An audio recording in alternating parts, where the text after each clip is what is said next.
I'm Constance Lewis Rader. I mentioned Lewis because my great-grandfather founded Lewiston. At a meeting, someone asked me, could I repaint the statues of the stations that were on the wall?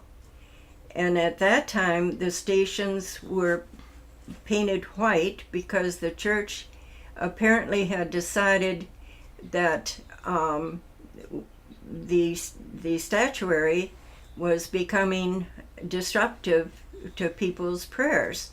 So they wanted to modernize, I guess that's what happened. But then, as the committee and we all looked, we decided to renovate the church and put it back as closely to the original as possible, which meant that the statuary had to be repainted and redone. And Bernie Ginther asked me, Connie, do you think you could paint these? And I looked up at one of the white stations, and they looked very small to me. And I said, oh, sure, not realizing what I was getting into.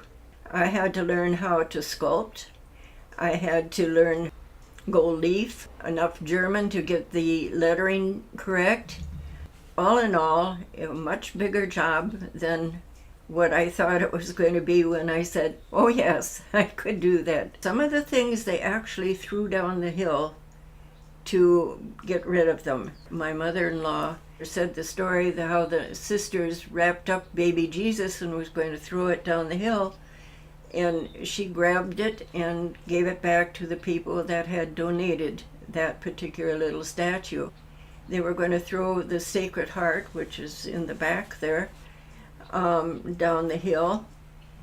My son Paul, he said, oh no, and he grabbed it and had pushed it inside of his car and brought it to my studio, or to the home here. And he was 16 at the time, and now he's a grandfather.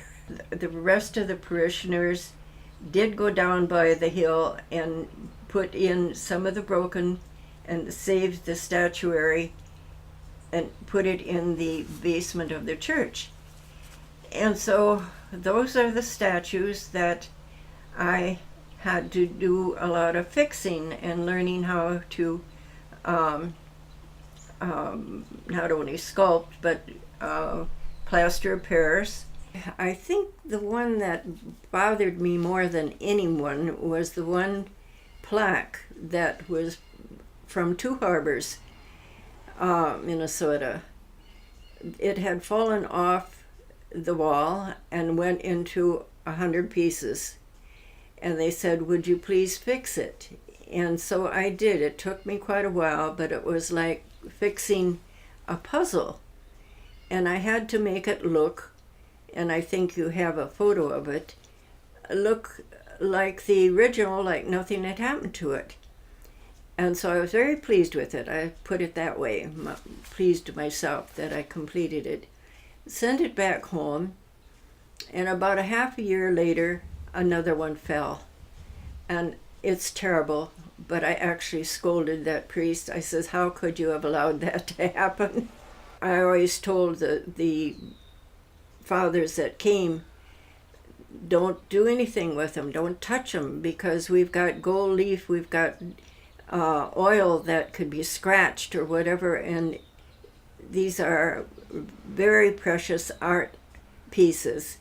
Then I said to myself, which brings up a point, I'd never put my name on any of them after I've restored them. These are, I may have fixed them, I may get used to them and grow to love them, but they are not mine. One little set, just a small set at Minneiska. They had water damaged, and something came down on that statue group that no matter what I did, it would not clean up. He says, could you use this? He handed me this little bottle, and of all the things that I had in the studio, whatever it was, cleaned it just like magic. And I think that brings up the fact that how blessed, or how much help I had from the Lord in doing some of these things. Yeah, I call them little miracles. We had a Saint Joseph statue that was the same size as our Mary. They did come and took him in, put him in a museum. And one day I saw it, I said, "That's our statue." He said, "No." He said, "That one had a broken hand, you'd never be able to fix it." And I didn't say anything. But a woman called, we went without a St. Joseph for quite some time. A woman called and said, "I have had a statue, St. Joseph statue, in my garage for quite a few years. I don't know what to do with it." And she said, it's getting damp. I says, "Bring it on in." That statue was started with wood frame and had burlap over it. Now, that burlap, being damp all those years, did not have a nice odor to it. I had to keep it in the garage for some time. I think it's one of the prettiest statues that I ever completed. Just believe that he was not the prettiest thing inside and had even an odor, but he certainly is magnificent now. I had some wonderful help with those stations. Sister Margaret Muir taught me how to do some of the sculpting. You just don't stuff a hole, you have to prepare it, maybe with cloth of some kind or whatever. The nose of the Christ in this little one here, plaque, tip was broken. Well, you just can't put plaster Paris over a nose and expect it to stay there. So you have to drill into these noses, stuff it with something that's going to hang on like a plaster Paris cloth, and then you can put plaster Paris over. That's just the beginning. You have to make certain that a primer's on there, and then more than one coat of oil paints. I always use oil. I had to teach myself how to airbrush.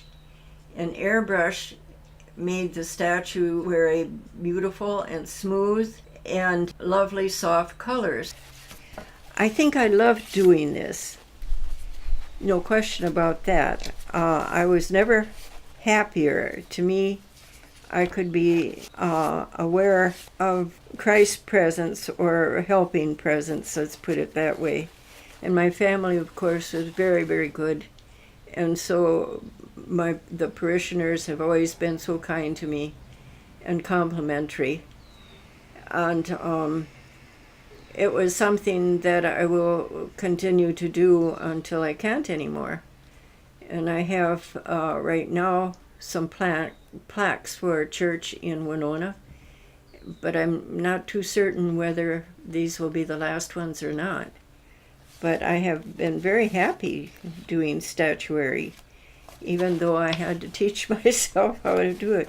But thank God I was taught how to do a real painting at the Winona Art Center.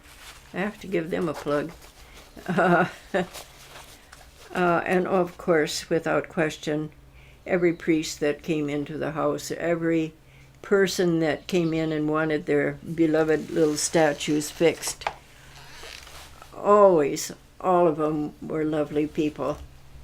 I think that's one of the happiest things anybody could imagine, doing something so nice to make people happy.